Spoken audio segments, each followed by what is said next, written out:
Bonjour chers amis téléspectateurs de Dakar Télévision Internationale. Cette semaine, votre émission préférée Regard sur l'actualité a le plaisir et l'honneur de recevoir M. Moustapha Guirassy. Monsieur Moustapha Guirassy, merci et merci encore d'avoir accepté notre invitation. Mais, merci beaucoup, Souma Serigne, M. Samb. Et c'est un grand honneur, un grand privilège d'être sur le même plateau que vous, animé par un grand journaliste. On vous connaît très très bien. On suit vos analyses surtout. Et encore une fois, merci d'être associé donc à ce débat-là.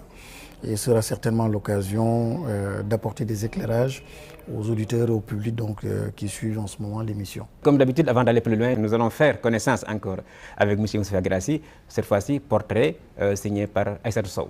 Moustapha Mamba Guirassy est un homme politique sénégalais né à Dakar le 12 février 1965. Ancien ministre, député et maire de Kédougou. Dans le gouvernement formé par Souleymane Ndéné Ndiaye le 1er février 2009, il est ministre de la Communication, des Télécommunications et d'éthique. Également porte-parole du gouvernement. Entre 2009 et 2014, il fut également maire de Kédougou, capitale de la région du même nom. En 2014, il cède son siège au député Mamadou Adji Cissé. Il est diplômé en génie électrique à l'université de Chicoutimi au Canada et en administration des affaires. Moustapha Mamba Guirassy est marié et père de famille. Monsieur Guirassy, vous êtes candidat à la prochaine présidentielle. Aujourd'hui, le débat s'articule ou bien se crispe autour de la question du fichier électoral. Mais qu'est-ce qui se passe? Pourquoi le pouvoir et l'opposition ne parviennent-ils pas à s'entendre sur cette question centrale? C'est tout simplement pas normal à 2 mois d'une élection aussi cruciale que l'élection présidentielle, où il s'agit de délibérations collectives impliquant les citoyens devant choisir le guide suprême, le père de la nation, celui-là qui porte toutes les politiques publiques, qui incarnent toutes nos valeurs. Lorsque ce choix-là est hypothéqué de cette sorte, c'est inquiétant. On ne s'entend pas parce que la Constitution confère à la classe politique, aux chefs de parti, à certains membres du corps électoral, la légitimité, le droit d'aller auditer le fichier, de posséder donc le fichier et de pouvoir l'utiliser librement. Lorsqu'à 2 mois d'une élection, on n'a pas cela, c'est inquiétant. Mais on n'est pas à 15 jours. La loi dit au moins à 15 jours. On dit bien au moins à 15 jours. Donc si on parle bien français, cela veut dire qu'on aurait pu donc publier cela bien longtemps, bien avant je veux dire.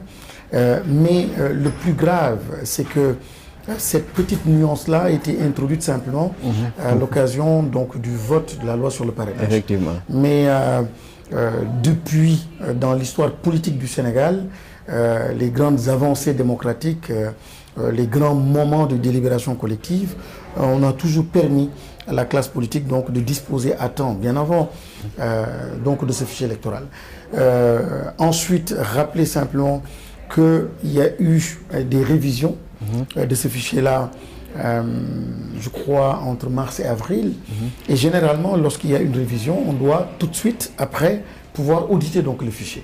Mais lorsque vous ne vous entendez pas sur le fichier, sur la base électorale, ça pose un problème et ça remet en question la loi sur le parrainage elle-même, parce que le parrainage est indexé à un fichier électoral, indexé à une base. Donc, lorsque cette base-là, on ne s'entend pas là-dessus, il y a difficulté. Donc, le problème qui est mis en avant par la classe politique de l'opposition est un problème très sérieux. Et en dehors de la classe politique, moi j'invite aussi les acteurs et les citoyens à éviter d'enfermer donc ce problème-là dans le seul espace politique. C'est une question citoyenne. C'est un débat citoyen, c'est un débat public et il faudrait absolument que ce débat-là soit porté par tous les acteurs. Hier, nous étions encore en discussion au sein du Front de résistance nationale. Justement, le patron de la DAF a fait une sortie pour vous reprocher vous-même votre attitude parce que vous voulez accéder un peu à l'aspect CEDEAO et que les complications sont de votre côté. Je ne comprends pas. Le patron le directeur de la DAF, oui. Il a reproché à l'opposition l'idée, en tout cas la volonté de ne pas se limiter uniquement au fichier électoral, mais d'accéder donc aux données donc biométriques de la carte d'identité CEDEAO et aller au-delà. Non, c'est pas exact, c'est pas ce que nous demandons. Ce qui est mis à disposition, et puis nous le disons publiquement, et tous les citoyens pourront vérifier cela aisément, ce que nous demandons, c'est la mise à disposition du fichier lui-même. Vous ne pouvez pas aller à l'élection, vous ne pouvez pas aller déposer votre candidature ou vos fiches de parrainage alors que vous ne savez pas sur quelle base vous y allez, et lorsqu'on parle de pourcentage, lorsque vous ne savez pas la base d'estimation. Donc, la mise à disposition du fichier là, c'est le droit, la Constitution, non-loi qui nous le confère. Donc, il n'y a pas de difficulté à ce niveau-là. Et c'est ce qui est exigé, ce qui est demandé. Or, ce qui est mis à disposition, c'est simplement la possibilité à un citoyen d'aller, fort de sa date de naissance ou de son nom et prénom, qu'il puisse interroger des informations le concernant. Mais un parti politique, ce n'est pas l'information concernant un individu qui le concerne ou qui l'intéresse, mais ce qui l'intéresse, c'est de pouvoir dire, par rapport à un bureau de vote, un centre de vote, un lieu de vote, voilà donc le fichier de façon globale pour pouvoir en disposer et se préparer et vérifier donc s'il y a lieu de faire des vérifications. Donc, c'est un droit. C'est la Constitution qui le confère, et donc il n'y a pas de discussion possible à ce niveau-là. Ce qui veut dire que vous allez maintenir la pression, et même vous allez participer à la marche programmée par l'opposition pour faire plier Aly Ngouille Ndiaye. Oui, c'est nous-mêmes qui avons programmé donc cela, c'est dans le plan d'action. Et dans le plan d'action, effectivement, figure en bonne place cette marche-là pour partager notre position avec l'opinion nationale et internationale. Et nous allons aussi, dans notre plan d'action, aller vers des alliances. Parce que, encore une fois, il ne faut pas enfermer le débat public dans le seul espace donc politique, entre partis politiques ou mouvements politiques. Il faudrait s'intéresser à d'autres, s'allier à d'autres, parce qu'encore une fois, c'est un débat citoyen et c'est un débat qui devrait concerner donc tous les Sénégalais.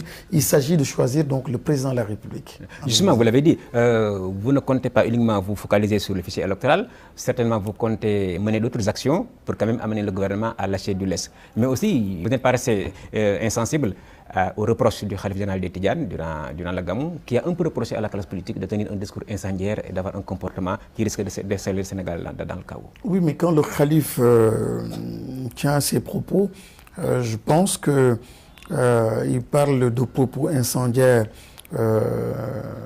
ce qui est dit et ce qui n'est pas dit, c'est-à-dire dans les actions aussi, qui sont posées et qui sont incendiaires. Je pense qu'il faut bien réécouter le Khalife. Quand moi je le réécoute, il est en même temps en train de condamner le forcing qui a été fait sur Khalifa Sall, par exemple. Je pense que le Khalife, ce qu'il est en train de dire, c'est toute action ou toute parole portée par un acteur public futur de la majorité comme de l'opposition, mais qui menace la stabilité du pays. Je pense bien que c'est cela que le Khalife général donc, des Tidjanes est en train de dire. Mais dire qu'il s'adresse donc à la seule classe politique de l'opposition, en tout cas, ce n'est pas la lecture que je fais de la chose.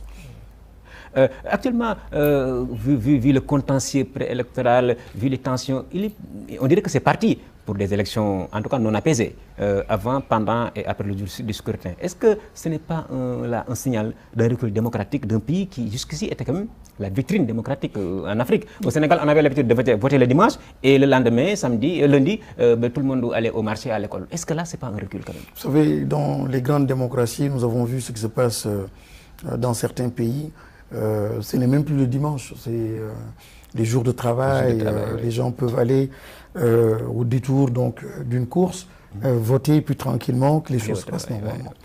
Mais ici, quand on en est encore là, dans cette confusion, lorsque les droits sont bafoués, ne sont pas respectés, lorsque les statistiques ne sont pas fiables, lorsque le gouvernement se prononce, ne se prononce pas d'ailleurs sur les statistiques, il faut aussi le signaler. C'est-à-dire qu'aujourd'hui, il n'y a pas eu de déclaration solennelle du gouvernement pour dire nous avons tant d'inscrits sur le fichier électoral. À 2 mois d'une élection, ce n'est pas normal. Donc, même lorsque la classe politique de l'opposition demande l'audit oui, il faut bien l'audit, mais il faut le faire aussi par rapport, en fait, à quelque chose de solennel, des statistiques solennelles, pour dire oui, ils ont raison, non, ils n'ont pas raison. Donc aujourd'hui, ce silence sur les statistiques, c'est tout simplement suspect. Donc oui, il y a un risque énorme d'aller vers des élections alors que le minimum de consensus, on ne l'a pas obtenu. Et c'est un recul démocratique parce que je pense que toutes les élections 2000, 2012, ainsi de suite, on a vu en fait que même s'il y a eu des tensions, il y a quand même eu un minimum sur lequel les gens sont entendus. Mais ce minimum-là, qui était un acquis démocratique, on est en train de revenir là-dessus. Donc ce consensus, il n'y a pas de consensus. Et le minimum sur lequel on pouvait s'entendre, c'est encore une fois sur ce fichier, l'auditer, identifier les bureaux de vote. Parce que si on ne met pas l'accent, on ne clarifie pas ces points, le risque c'est d'avoir des bureaux fictifs. Et lorsque vous avez un bureau fictif, ben, il y a un danger, il y a tout simplement le risque d'avoir des résultats. Et même des confrères ont fait état de citoyens mais qui sont inscrits quelque part et qui ont vu leur bureau de vote à des milliers de kilomètres. Ben oui, il y a vraiment énormément d'irrégularités. C'est déjà donc sur le fichier, irrégularité sur les statistiques, on n'a pas de déclaration solennelle, irrégularité sur aussi les cartes d'identité qui sont émises mais parfois avec des dysfonctionnements extraordinaires. On peut mettre sur la pièce d'identité n'a pas le droit de vote et quelque part vous allez questionner justement ce semblant de système d'information qui est mis en ligne et qu'on vous retrouve sur le fichier électoral. Donc il y a énormément de dysfonctionnements. Vous êtes dans un lieu de vote X, depuis 10 ans, 15 ans, vous avez toujours voté là, et tout d'un coup, donc, vous vous retrouvez. Mais plus grave, encore une fois, ce sont ces bureaux de vote fictifs qui peuvent être donc une source de conflits extraordinaires et une source de manipulation de données électorales extrêmement importante et frauduleuse. Mais vous avez aussi noté que durant les élections législatives passées, il y a eu beaucoup d'émissions d'ordonnances. Oui. Les militaires, cette fois-ci, donc il y a une confusion totale. Ils ont voté en même temps que... en votant en même temps, c'est-à-dire que c'est l'occasion pour le gouvernement d'émettre des ordonnances à des chauffeurs. Et quel nombre d'ordonnances ils vont émettre? Et ça peut être 150 000, 200 000, 300 000 ordonnances qui seront émises en prétextant que ce sont des militaires qui sont en service. Donc vous voyez en fait que 300 000 ou 400 000 ordonnances émises, ça peut quand même permettre à un candidat de proclamer tout de suite donc sa victoire, alors que ce serait fait de façon frauduleuse. Encore une fois, rien n'est fait pour rendre ces élections-là transparentes, et rien n'est fait pour rendre ces élections-là libres. Je termine sur ce point, si vous permettez. Quand on agite ces questions, on enferme le discours de l'opposition dans un discours vindicatif, un discours de revendication, et ça ne permet pas à l'opposition d'aller vers l'essentiel, c'est-à-dire l'offre politique, son programme politique, les alternatives, là où nous sommes attendus, parce que le peuple sénégalais aujourd'hui a besoin donc de transformation, a besoin d'entendre les programmes et l'offre donc de ses dirigeants politiques. Mais c'est peut-être ça la stratégie de Macky Sall, enfermer et retenir donc les acteurs donc dans ce débat-là. Mais le débat, on n'a pas le choix, il faut le porter. Ne pas le porter aussi, c'est prendre le risque simplement d'aller à une élection et tout de suite de prendre le risque de vivre des fraudes, et on nous reprochera malheureusement au lendemain du 24 d'avoir participé à des élections et de ne pas avoir clairement dit ce qui n'allait pas et ce qu'il fallait donc défendre. Et on ne le défend pas par rapport à une candidature, mais on le défend par rapport à des principes, par rapport aussi aux citoyens. Le citoyen doit être édifié, il y a des combats que nous devons mener, et c'est dans la mission régalienne, et c'est en bonne position dans la mission donc de tous les partis politiques, c'est-à-dire aussi participer à élever la conscience politique de nos citoyens. Effectivement. Parlons de votre candidature, parce que, comme tout le monde le sait, vous voulez être à la tête de la magistrature suprême. Selon les observateurs, votre candidature a des atouts, des faiblesses.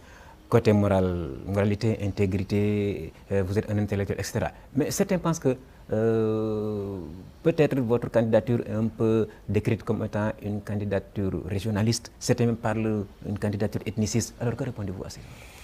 Bon, je ne sais pas sur quoi il se base, ça aurait été bien... Oui, c'est seulement Kédougou, sa base électorale, et puis voilà, il y a peut-être les Djakhanké et autres là qui sont peut-être derrière lui, mais bon, peut-être ce sont les... Je pense que même avoir une réflexion aussi primaire montre simplement les limites des personnes qui peuvent même penser comme cela. Naturellement, j'ai une base. Ma base, elle ne peut être que naturelle.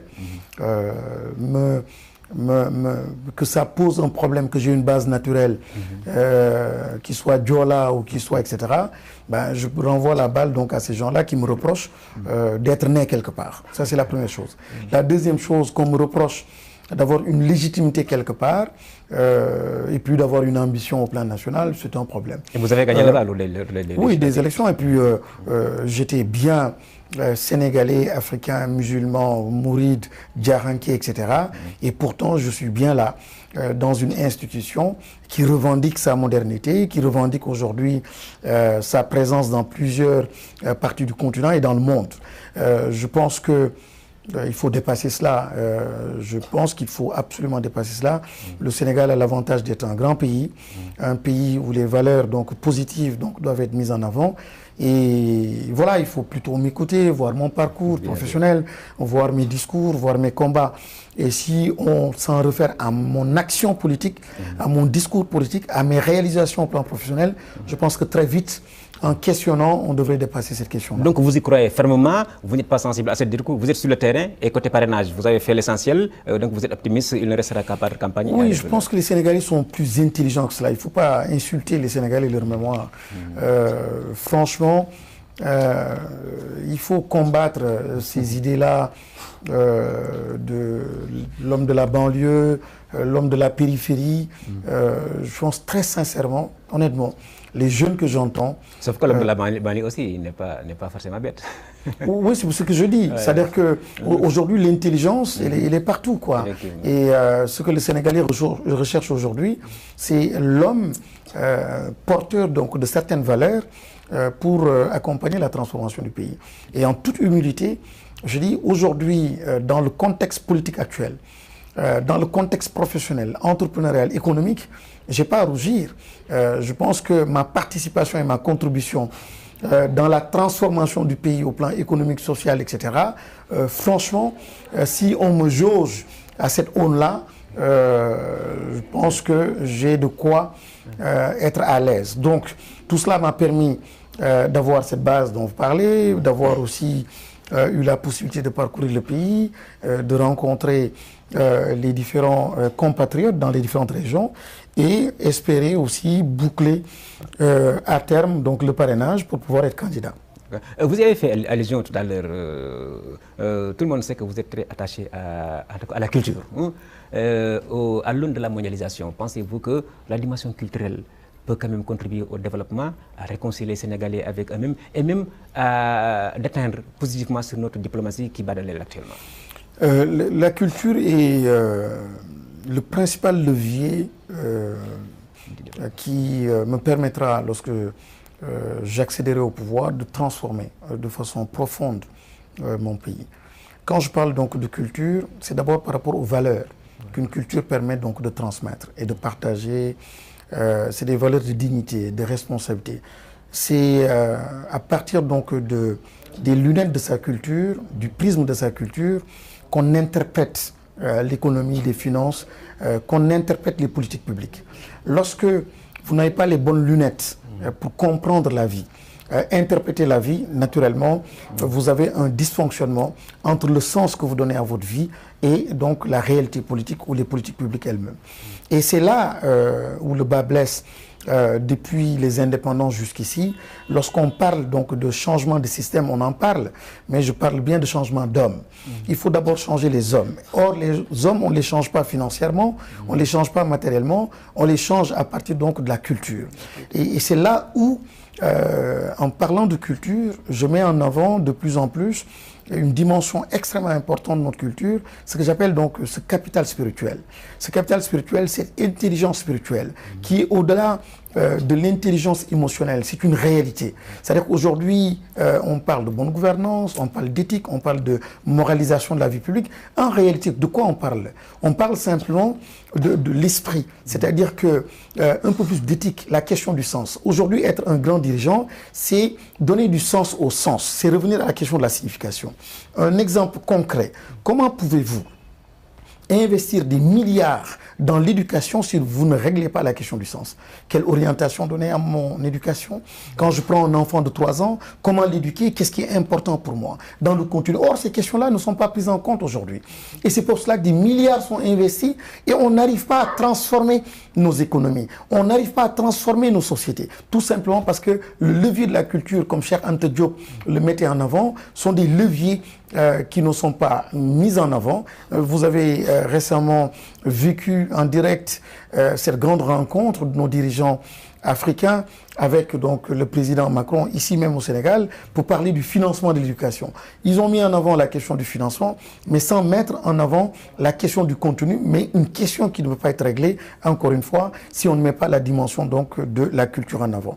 Et cette même dimension de la culture, c'est elle qui permet à un dirigeant de mettre en avant une valeur telle que la liberté. Et sans liberté, tout de suite je reviens d'une émission où on parlait aussi de l'Union africaine. Comment pouvez-vous donner une indépendance financière à l'Union africaine si les dirigeants qui sont au sein de cette union-là ne sont pas libres et ne mettent pas en avant cette liberté-là pour que financièrement se détacher donc des partenaires internationaux et qu'eux-mêmes ils financent donc le développement et l'union, ainsi de suite. Donc il y a un problème. Mais souvent on vous reproche d'être dans le wishful thinking. C'est bien, mais quand même, comment concrètement? C'est ce que je dis, c'est-à-dire concrètement être soi-même. Vous savez, moi, ce complexe-là, j'ai l'avantage d'être dans une école de management. J'ai l'avantage de vivre l'entreprise et j'ai l'avantage aussi moi-même d'avoir vécu la transformation de quelque chose, de rien et de transformer. Et je sais les leviers qui permettent de transformer. Encore une fois, les leviers des grands dirigeants du monde sont des leviers qui touchent l'esprit, qui participent à une transformation culturelle et mentale. Donc sans cette transformation culturelle et mentale, vous n'avez pas votre monde, vous n'avez pas votre capital humain, vous n'avez pas votre ressource humaine. Donc, ce n'est pas un rêve pour moi, c'est une réalité, c'est un vécu.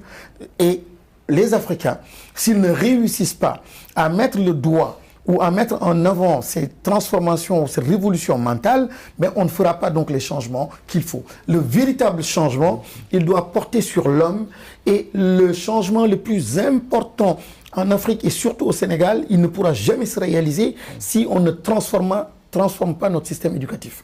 Et M. Samb, vous constatez avec moi qu'avec ces crises universitaires, avec la crise ou les crises successives dans le système éducatif, dans tous les cycles, primaires, universitaires, ainsi de suite, il ne faut pas du tout s'attendre à une transformation. Quel que soit le programme, que ça s'appelle PSE ou autre, lorsque l'homme ne sera pas transformé, lorsqu'il ne sera pas porteur de certaines valeurs, justement, il ne sera pas possible de transformer de façon durable et profonde donc nos sociétés. Justement, vous avez touché la question. Actuellement, des étudiants sont dehors, ils manifestent parce que l'État doit de l'argent à des écoles privées de l'enseignement supérieur. Vous, au niveau de l'IAM, je crois que vous ne faites pas exception. Mais que faire, comme le disait Lénine? Mais que faire pour que cette question soit réglée? Parce qu'on risque quand même de se retrouver dans une spirale qui va se répéter à l'infini. Encore une fois, permettez-moi de revenir à l'importance donc de la question du sens et à l'importance de la question des valeurs.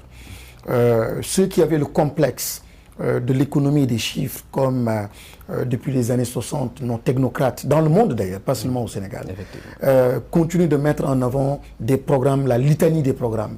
Mais en réalité, lorsqu'on est zen et lucide, on sait tout simplement qu'il faut revenir à ce que l'on est. Ce qu'il faut faire, encore une fois, c'est revenir aux valeurs de dignité, aux valeurs d'indépendance, aux valeurs de responsabilité. On ne peut pas, encore une fois, être dans le piège de ces programmes, fut-il des programmes qui sont dictés par exemple par des partenaires internationaux et ainsi de suite, sans réellement donner du sens au sens. Encore une fois, si au moment de l'arbitrage budgétaire, vous mettez des milliards dans des briques, dans du ciment, en pensant que c'est ce luxe-là qui signifie pour vous développement, vous vous trompez d'arbitrage. Donc on a vu les milliards qui sont investis dans les bâtiments. On a vu les milliards qui sont investis dans les terres. On a vu aussi les comparaisons donc, qui ont été faites entre ce qui a pu être fait au Maroc et ainsi de suite. Donc c'est une question d'arbitrage. C'est une question de vision. C'est une question de lunettes à porter. Quand j'ai la possibilité d'avoir 1 milliard, la priorité, je ne détermine la priorité que humainement et par rapport aux significations, au sens, aux urgences. Et là, l'être humain revient encore une fois, les valeurs reviennent. Donc en réalité, ceux qui sont aujourd'hui au pouvoir ne donnent pas assez d'importance à l'éducation, ne donnent pas assez d'importance aux questions vitales telles que l'eau, ne donnent pas assez d'importance aux questions vitales telles que la création d'emplois, ainsi de suite. Mais ce sont les questions qui n'attendent pas, c'est l'urgence. Les enfants sont d'or. Vous avez vu, là où l'argent a été mis, là où les investissements ont été faits de façon massive, et aussi les conséquences sont là. C'est que finalement, des taux de croissance qui sont proclamés de 7 et quelques %. Et qu'on ne sent pas. Mais qu'on ne sent pas. Et on confond croissance et développement. Encore une fois, un développement doit avoir du sens. La signification pour le paysan, pour le citoyen, tout le monde doit comprendre et donner le même sens au développement. Lorsque on voit un aéroport joli et beau, et que ça ait un sens pour un Français qui débarque ici, ou un Turc, et ainsi de suite, et que ça n'ait aucun sens pour la majorité des Sénégalais, parce que non seulement ils ne prennent pas d'avion, mais ensuite ils voient l'appauvrissement se renforcer, donc à leur niveau, dans leur secteur, ainsi de suite, mais finalement, tout cela correspond à quoi? Mais concrètement, répondez à ma question, concrètement, que faire, parce que vous êtes quand même dirigeant d'une école de management. J'ai dit encore une fois, la priorité des priorités, c'est l'homme, c'est-à-dire le système éducatif, le revoir. Et moi, je voudrais simplement commencer la transformation à partir de 3 ans, pas à 6 ans. Je commence à partir du plus jeune, et votre homonyme Serigne Saliou, qui était un dirigeant, oublions même la dimension religieuse, c'était un dirigeant qui avait des lunettes qu'il portait pour interpréter le monde. Il avait compris que l'accent devait être mis sur les petits. Et donc, ces investissements, c'était sur ces petits-là, parce qu'on pouvait miser sur ces petits pour transformer donc toute une économie, tout un pays dans 5 ans, 10 ans. Donc, le premier point, c'est cela, avec toutes les réformes, au niveau du baccalauréat, les examens à supprimer, l'université et la gouvernance à repenser. Donc, on peut aller vite là-dessus. Le deuxième point, c'est l'économie, changer de paradigme. Il y a un complexe de ces Africains fait que l'économie a toujours été extravertie. Il fallait d'abord servir donc les intérêts des autres. Vous avez vu, par exemple, comment un président étranger a mis une pression sur notre propre président parce que chez lui, il y avait une entreprise extrêmement importante qui avait des difficultés et il fallait lui accorder un marché. Et c'était donc le marché du terre, etc., pour sauver cette entreprise. Justement, c'est la prochaine terminée. Oui, vous me permettez simplement de continuer. Donc il faut ce caractère extraverti de l'économie, il faut encore de la liberté, de l'indépendance pour changer les choses. S'intéresser un peu plus aux atouts de l'intérieur, regarder avec lucidité et courage ce que Dieu vous donne, ce que vous avez, et mettre en avant ses talents, ses possibilités, ses atouts, et que notre développement repose sur cela, avec nos hommes, avec notre secteur privé, ainsi de suite. Ça, c'est le deuxième pilier. Le troisième qui va changer les choses, c'est la justiciabilité des droits.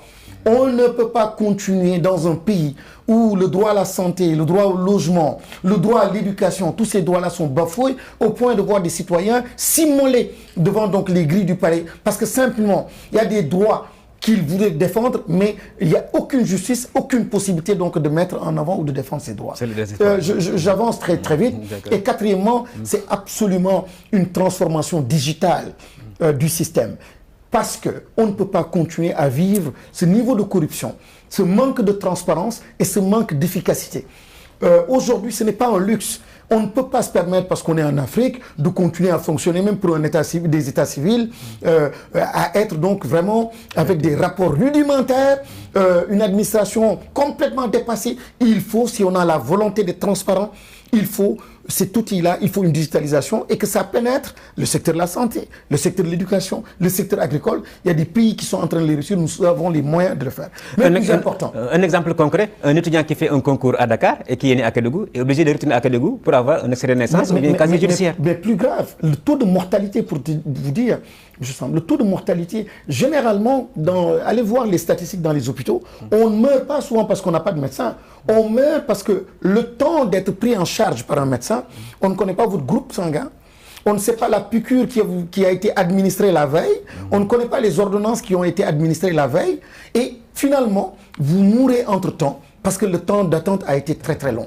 Alors, lorsque il y a eu la digitalisation des cartes donc, de santé numérisées, vous permettez simplement aux citoyens de présenter une carte et puis on a tout l'historique. Et ça, c'est possible, c'est faisable. C'est faisable parce que nous avons des cartes électorales. Et on a mis des milliards pour des questions politiciennes et politiques. On peut bien mettre l'argent qu'il faut pour permettre donc à la santé d'être un peu plus moderne et ainsi de suite. Mais je voulais revenir sur un axe important lorsque vous me parlez de qu'est-ce qu'il faut faire. Il faut maintenant une véritable politique d'industrialisation. Je ne sais pas si le président m'a entendu parler, parce que je dis point d'émergence en politique industrielle. Hier ou avant-hier, j'ai vu dans la phase 2, il disait justement qu'il tendait la main au secteur privé national et que maintenant c'est la politique d'industrialisation, tant mieux. Mais c'est pour dire simplement que c'était un échec. On ne pouvait pas parler d'émergence dès le départ sans mettre en avant une véritable politique d'industrialisation. Parce que la politique d'industrialisation, c'est elle qui permet au secteur primaire, l'agriculture, d'évacuer donc sa production vers ce secteur-là pour la transformation. Et vous avez vu le constat. 2 années de stock d'arachide non écoulés actuellement sont au niveau de la Sonacos parce qu'on n'arrive pas à les acheter ou les vendre à nos Chinois traditionnels, donc nos partenaires traditionnels. Et malheureusement, nous n'avons pas l'industrie qu'il faut pour justement cette transformation. Et c'est la mort pour les paysans. Donc une industrie, elle est importante. Donc tout ce que nous produisons, toutes les ressources que nous avons, nous devons absolument avoir une plateforme industrielle assez poussée, assez performante pour justement une transformation donc de cette production. Et aussi le secteur tertiaire. Le service, les Sénégalais sont connus pour cela. Comment développer ce secteur tertiaire dans le domaine des TIC, dans le domaine du service, etc. Si nous n'avons pas les industries qu'il faut. Les pays émergents ont tous eu une plateforme industrielle extrêmement importante, un secteur industriel extrêmement important. C'est ce que nous n'avons pas aujourd'hui. Donc, dans aucune région, vous ne pouvez régler la question de l'emploi parce qu'il n'y a aucun moteur industriel, plateforme industrielle qui est adossé aux atouts donc, de la localité pour justement porter donc, le développement de ce territoire. Justement, certains indexent le caractère extraverti de notre économie, la mainmise de l'étranger, des étrangers sur notre économie nationale de façon générale. Vous avez fait tout à l'heure allusion aux terres, mais avec 1200 milliards, on n'a eu que 42 km, alors que le Maroc a pu négocier 350 km à 1500 milliards. Mais en tant que député parlementaire, c'est l'occasion d'œuvrer pour l'ouverture d'une commission, pour la création d'une commission d'enquête pour tirer cette affaire au clair. Dites-le à un député qui évolue dans un parlement où on respecte le règlement intérieur. Vous avez certainement lu la presse de ce matin, nos doléances, rien n'est respecté au sein de cette assemblée-là. Nous sommes obligés même d'avoir ce genre d'entretien avec vous pour au moins qu'on entende les députés que nous sommes. Donc aujourd'hui, faire passer une enquête, une proposition, mais c'est du théâtre, ça ne passera pas du tout. Et plus grave, même nos débats à l'Assemblée qui devaient être des débats libres, c'est des moments uniques pour un député de questionner, d'interpeller. Lorsque même on veut rendre tout cela silencieux et muet et faire passer donc les budgets comme cela, c'est pour dire, ça en dit long sur les possibilités que nous avons d'interpeller ou de forcer donc l'État à faire ceci ou cela. En tout cas, pas le Parlement que je connais. Maintenant, ce problème-là, c'est pour tout simplement dire que ce pays-là encore, il y a de la corruption. Mais c'est scandaleux quand même ça. C'est un scandale, c'est un drame. Encore une fois, je le disais tout à l'heure, il faut que les Sénégalais ouvrent le débat. Le débat ne doit pas être un débat qui s'enferme, c'est dépassé aujourd'hui. On parle de gouvernement citoyen.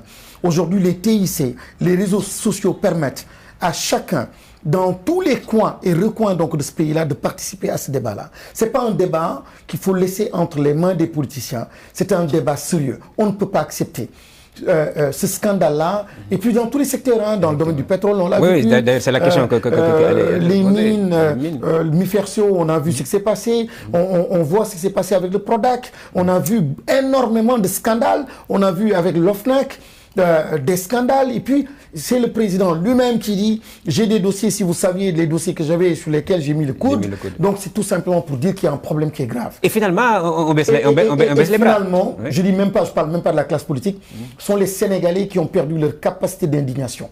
Et cette capacité d'indignation-là, que la classe politique de l'opposition ou celle qui est ici aujourd'hui en train de diriger le pays, qu'elle ait failli ou pas, je dis le Sénégalais ou le Sénégal ne doit pas faillir. C'est une question de responsabilité, de dire la vérité et de se battre.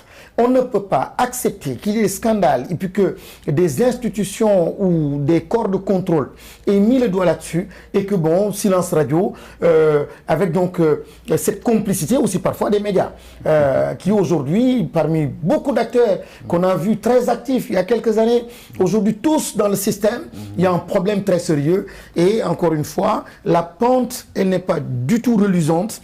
Et il y a de gros risques d'enlisement. Et si nous perdons cette capacité d'indignation du peuple sénégalais, il y a un sérieux problème. Il faudrait que les leaders politiques, ceux de la société civile, soient capables peut-être d'animer donc tout cela pour que cette flamme-là soit réallumée. Mais il faudrait aussi que les citoyens ne baissent pas les bras. Concernant toujours les industries extractives et minières, il y a quelques années, votre région Kédougou a connu des remous, il y a des manifestations. Aujourd'hui, avec les nouvelles lois, avec toutes les réformes que le président Macky Sall a entreprises, peut-on dire quand même que non seulement la région du Sénégal oriental, mais d'autres localités sont à l'abri quand même de ces mouvements d'humeur-là, qui quand même ont abouti parfois même à des drames? Non, je pense sincèrement que y a une frustration profonde. Oui. À Kédougou, que je connais, il y a une vraie frustration. La frustration, c'est que d'abord, voilà l'exploitation minière et l'État ne parle qu'en termes d'emploi et puis des emplois vraiment précaires. Interrogez les statistiques, vous verrez en fait qu'il n'y a presque pas de fils de cette région-là à une place de décision ou stratégique dans le secteur des mines de façon globale à Kédougou. Mais plus grave, c'est qu'encore une fois, lorsqu'on parle du secteur privé national, il faudrait quand même permettre aux locaux de ces régions-là de pouvoir participer à l'effort de développement donc, de ce secteur-là. Mais vous ne verrez pas un seul fils de cette région. Je dis bien un seul, qui a une structure respectable, une PME, PME c'est même peut-être même aller très loin, même une TPE assez performante donc dans ce secteur-là qui compte pour une région. Donc c'est pour dire simplement qu'on met encore en avant les intérêts des puissances étrangères, des entreprises étrangères, mais le secteur privé national ne s'y retrouve pas, n'est pas favorisé. Et c'est un drame, mais plus grave, M. Samb, lorsque vous avez des milliards qui sont investis et qui sortent donc de cette région-là pour d'autres pays, et qu'à côté qu'on vous dise que ces populations n'ont pas l'eau potable, c'est un drame. Lorsque vous n'avez même pas un hôpital, le seul hôpital par exemple qui était là, on n'a pas eu les moyens de l'ouvrir, de l'entretenir, il a été fermé, c'est l'hôpital Néné Ficha. Lorsque vous n'avez même pas une route pour quitter Tambacounda, aller à Kédougou. Lorsque vous n'avez même pas un aérodrome, il n'y a pas d'avion qui atterrit aujourd'hui à Kédougou pour une région aussi importante. Le seul aérodrome qui reçoit des avions, c'est l'aérodrome pour les multinationales. Et donc c'est un aérodrome privé pour justement les avions qui sont pris et affrétés par les multinationales, la puissance étrangère et donc l'entreprise privée étrangère. Qui viennent puiser les richesses. Et qui repartent. Ouais. Donc, comment voulez-vous parler donc de respect vis-à-vis donc de vos concitoyens et vraiment, quand je parlais tout à l'heure de ces valeurs de liberté, de dignité, de patriotisme économique, on ne le sent pas. Donc oui, on parle bien sûr de mines, mais en réalité, l'impact sur le développement de la région et la transformation de la région, on ne voit pas. Pourtant, lorsqu'il était venu dans le cadre des conseils de ministres décentralisés, il avait promis encore Monts et Merveilles. Il y a eu un chapelet d'engagement, mais vous êtes là, l'opinion est là, pour constater que rien n'a été fait. Mais le plus grave, c'est que lorsqu'on parle de tournée économique, et la tournée économique en 24 heures, vous y allez pour inaugurer un pont qui a été réalisé par votre prédécesseur très très vite. Je dis très sincèrement, c'est pas ce que je sais c'est pas ma compréhension d'une tournée économique. La tournée économique, c'est un contact avec les acteurs, c'est un contact avec des citoyens. Vous descendez à la base. C'est pas un mois d'une élection où naturellement des engagements nouveaux seront pris et qui ne seront pas réalisés en un mois. Donc c'était une tournée politique.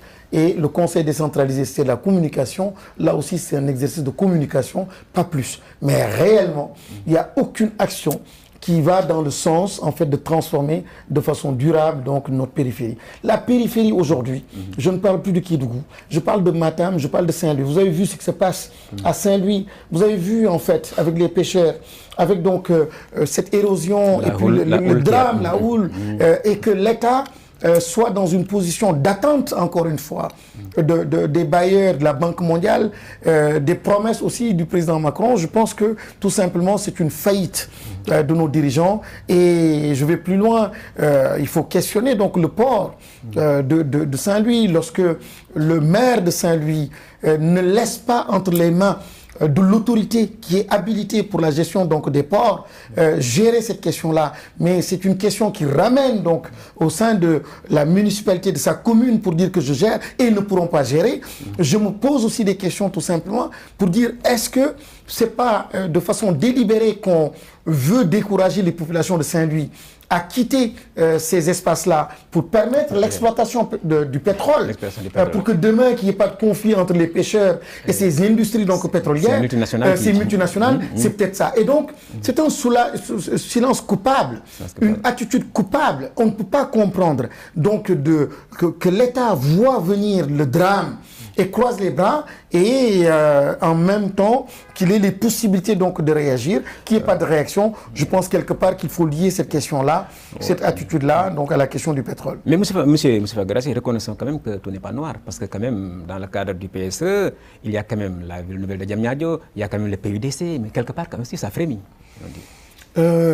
Encore une fois, oui, si vous me dites, vous me posez la question, qu'est-ce qui a été fait, je peux énumérer effectivement un ensemble de choses qui ont été réalisées. On peut dire oui, c'est beau, mais la question qui nous intéresse aujourd'hui, c'est la question de l'impact. L'impact en le PUDC avec les pistes de production, comme des forages non, justement, c'est là où j'ai un problème. Aujourd'hui, l'enjeu de ce 21e siècle, c'est l'enjeu de l'eau. Je m'attendais simplement, comme le Maroc l'a fait, qu'on parle d'autoroutes de l'eau. Les autoroutes de l'eau aujourd'hui, c'est les grandes questions. Lorsque, en termes d'assainissement et en termes d'eau, il n'y a rien qui a été fait. Les investissements massifs qui devraient être faits, on voit réellement qu'il y a un balbutiement, il y a un doute, il y a des questionnements, il y a un scandale qui entoure donc même l'appel d'offres qui a été fait, on se pose des questions. Donc, dans les arbitrages, j'ai tout simplement des problèmes. La RMP a quand même suspendu pour voir plus clair, hein, entre Suez et il a SDE. fallu justement des acteurs comme nous pour crier, dire qu'il y a un scandale pour que la RMP donc suspende. Donc, encore une fois, nous sommes obligés de dire aux citoyens sénégalais, attention, il ne faut pas le bluff du sophistiqué, comme ce fut le cas vers les années 60 avec ces grands éléphants blancs. Nos premiers chefs d'État avaient donc la folie des grandeurs. On se souvient tous de ça. Aujourd'hui, nous devons être dans une recherche d'impact. Or, en termes d'impact sur le secteur privé national, encore une fois, je ne vois pas l'impact, en tout cas les mesures ou les actions qui sont entreprises, je ne vois pas l'incidence. Qu'on me dise oui, un terre c'est bien, ça permet d'aller vite. Oui, mais en termes d'impact sur mon secteur privé national, je me pose de grandes questions. Je me pose de grandes questions par rapport à l'éducation. Qu'on me dise il y a eu des milliards, oui, je dirais vous avez raison. Mais la finalité, c'est qu'ils ne vont pas à l'école. La finalité, c'est que le coude est fermé. La finalité, c'est qu'aujourd'hui même, Thiès, son centre... avec des étudiants qui mangent pour vivre. Qui mangent, etc. Il y a un problème. Aujourd'hui, que les étudiants soient renvoyés des écoles privées d'enseignement. Donc, voilà mes grandes questions. Et si moi, j'ai une conviction pour dire qu'un pays doit être porté par le capital humain et par sa ressource humaine, et je ne vois pas les chantiers qu'il faut, permettez-moi de dire, je ne suis pas d'accord avec l'orientation ou les orientations qui ont été prises. Et si vous n'avez pas aussi de considération pour vos paysans, je ne vois pas une politique de maîtrise de l'eau pour permettre aux paysans d'avoir accès à l'eau dans les champs, j'ai un problème. Lorsque ces paysans-là produisent de l'arachide et que pendant 2 ans, le stock est là, non vendu, et que jusqu'à présent, vous n'arrivez pas à vous prononcer par rapport au prix de l'arachide, dites-moi qu'est-ce que vous voulez. Moi, je ne veux pas être impressionné par un bâtiment du building administratif pour dire qu'il est beau. Je ne veux pas aussi me laisser impressionner. Et qui n'est toujours pas livré d'ailleurs depuis... et je ne veux pas me laisser impressionner par un terre. Oui, on va impressionner un dîner. Wadi Mingi Ligue, mais Mingi Ligue pour Pocham, Mingi Ligue pour Pocham.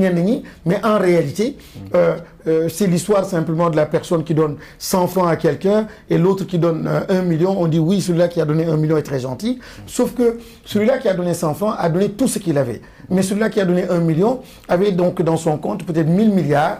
Et donc, il ne faut pas se laisser impressionner par ce luxe, par ce semblant d'investissement sophistiqué, mais qui ne correspond pas en réalité aux bons arbitrages et à ce que le Sénégalais veut et ce qui doit être fait. Ces derniers temps, on a assisté à une augmentation des prix de denrées de consommation. Le riz, le ministre l'a reconnu, le directeur du commerce, mais certains même prédisent le pire. Ils disent qu'avec l'augmentation du coût du dollar, etc., les denrées risquent quand même d'enflammer. Alors, votre commentaire? Oui, c'est l'aveu simplement du ministre Amadouba, qui sont tous en train de décliner chacun dans son secteur et dans son ministère. Mais nous avons tous compris effectivement que l'État était en faillite, il y avait des difficultés. De toute manière, c'est visible. Lorsqu'on n'arrive pas à payer, même 1 milliard, 2 milliards, lorsqu'il y a des retards partout, lorsque ton secteur privé souffre pour recouvrer son argent, donc il y avait visiblement une faillite. Maintenant, tout peut être justifié en mettant en avant simplement la hausse du prix du baril de pétrole. Oui, ça peut être une explication, mais c'est peut-être la moins importante. C'est ce qu'il faut mettre en avant, c'est la folie des grandeurs. Ce sont ces investissements-là qui étaient fallacieux et qui ne correspondaient pas à des priorités. C'est tout simplement aussi des corruption, des scandales financiers, c'est aussi tout simplement une surfacturation extraordinaire. La preuve sur cette terre-là, c'est tout cela qui explique aujourd'hui cette situation catastrophique que nous sommes en train de vivre. Et quand on dit oui, c'est pour faire du social, je dis ça n'a pas de sens. En social, donc lorsque vous ne faites pas les investissements, vous ne payez pas la dette intérieure, arrêtez s'il vous plaît. C'est même une insulte de dire que nous allons donner de l'argent donc de personnes à qui vous devez, d'entreprises à qui vous devez, ça n'a pas de sens, ou d'étudiants pour qui vous devez donc payer la scolarité. Donc ça n'a aucun sens. Aujourd'hui donc c'est un problème. Nous allons vivre le renchérissement et on va vers des moments très très graves, très graves, très difficiles. Il faudrait donc que les Sénégalais fassent attention. Aujourd'hui, on est en train de faire du social pour faire plaisir le temps d'1 mois, de 2 mois, pour passer une élection, mais on risque de vivre une situation extrêmement grave. La réalité est là. Donc les secteurs qui devraient être financés, les personnes qui devraient être financées, les entreprises qui devraient être financées ne le sont pas. Aujourd'hui, on est en train de mobiliser ces ressources-là pour donner simplement à des électeurs, à des personnes pour qu'elles votent pour le candidat sortant, le candidat. Pourtant, parmi ces promesses, le président avait même dit que sous peu, on allait attendre l'autosuffisance en riz et même l'autosuffisance en oignons. Mais aujourd'hui, l'oignon de la vallée, le riz de la vallée, il y a problème. C'est un échec, je dis encore une fois. Il faudrait tout simplement que les citoyens sénégalais, je crois qu'ils le constatent, au-delà du discours et derrière le discours de communication depuis 3-4 mois, qui sont en train de livrer, qui vont livrer d'ailleurs sous peu lorsqu'ils seront à Paris dans le cadre du Club de Paris, pour encore des promesses extraordinaires, s'endetter et puis dire aux gens que oui, voilà, vous voyez, les partenaires internationaux font confiance donc au Sénégal. Je pense qu'il y a un peu trop de communication, mais la réalité, il faut qu'on reste lucide et objectif. Ça ne marche pas. Si ça marchait, les étudiants ne seraient pas dans la rue. Si ça marchait, un secteur tel que la santé n'aurait pas eu de difficultés. Si ça marchait en réalité, on aurait connu beaucoup moins de problèmes par rapport justement à ces renchérissements donc de prix, et on aurait eu en fait des coussins d'amortissement plus importants, même lorsqu'il y aurait une hausse donc du prix du baril de pétrole. Dernière question, ces derniers temps, on a vu que le gouvernement a un peu réduit sa politique vis-à-vis de certaines ONG, et que du côté diplomatique aussi, c'est un peu le reflux. Alors, c'est inquiétant quand même qu'on est en bisbille avec non seulement des organisations de la société civile, mais que sur le plan africain aussi, le Sénégal peine à imposer un peu sa diplomatie depuis Senghor Wade Diouf. Oui, on constate tout simplement qu'il y a une privation de liberté, une restriction de liberté publique, politique. Et de plus en plus, le dernier acte qui a été posé est un acte extrêmement grave. Lorsqu'on retire l'agrément à une ONG telle que Lead Africa, c'est tout simplement grave à 2 mois d'une élection. Lorsqu'on indexe un mouvement tel qu'il y en a marre, je pense que les archives sont là, on revoit encore le président de la République. Il faisait l'apologie de la Y'en a marre. Qui a fait même le déplacement, qui allait visiter donc Y'en a marre, son siège, avec donc les propos et les jeux. Aujourd'hui, on ne comprend pas, c'est pour ça que je qualifie tout cela de retournement ou de situation tragique et comique en même temps. Donc c'est grave ce qui est en train de se passer. Après